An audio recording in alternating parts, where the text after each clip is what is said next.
Good morning, friends, and welcome to the fourth week of Easter. I have a story for you today.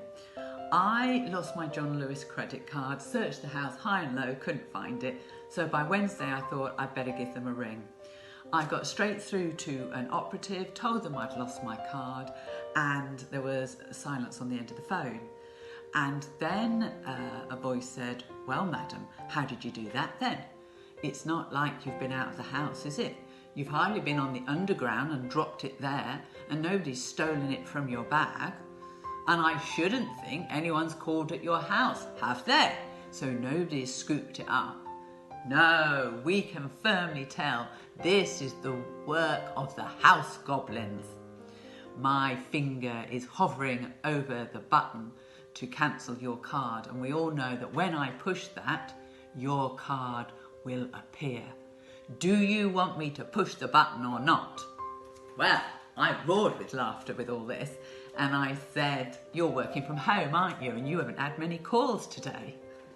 She said, "Madam, a card will be with you, a new one will be with you by Monday."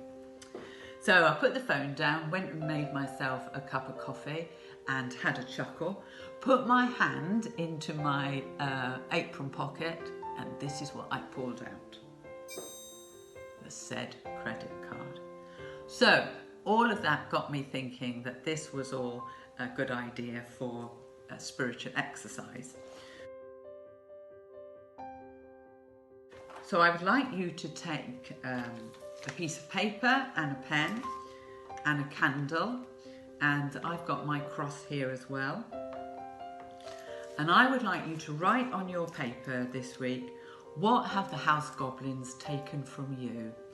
Is it your peace of mind, your sense of joy, your feeling of hope? Does Easter seem a long way away?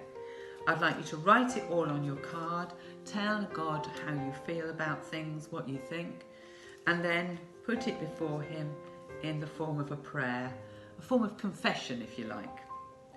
So that deals with the rough stuff. I'd then like you to take your Bible because we need to look at the good stuff. The fourth Sunday of Easter is always called Good Shepherd Sunday, and the 23rd Psalm is always read. I would like you to read this psalm as the monks of old would read it, and they would read it 3 times aloud very slowly. Now, the first time you read it, you take in the essence of the psalm. This is a wonderful psalm of comfort, of joy, of hope.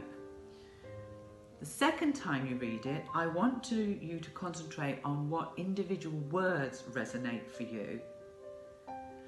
And then the third time you read it, again, you concentrate on those individual words that really jump out at you. You'll find some of the words from the second time will fall by the wayside, and you'll be just left with the important things. So when I read this earlier, the words that resonated for me were house of the Lord. So I thank God for that this was the house of the Lord and not a house for house goblins. And you will use that to be spiritual food, be spiritual nourishment for the weeks ahead. So God bless you. I hope you find this psalm a blessing, and I hope reading it in the way the monks from the medieval days read it will also bless you.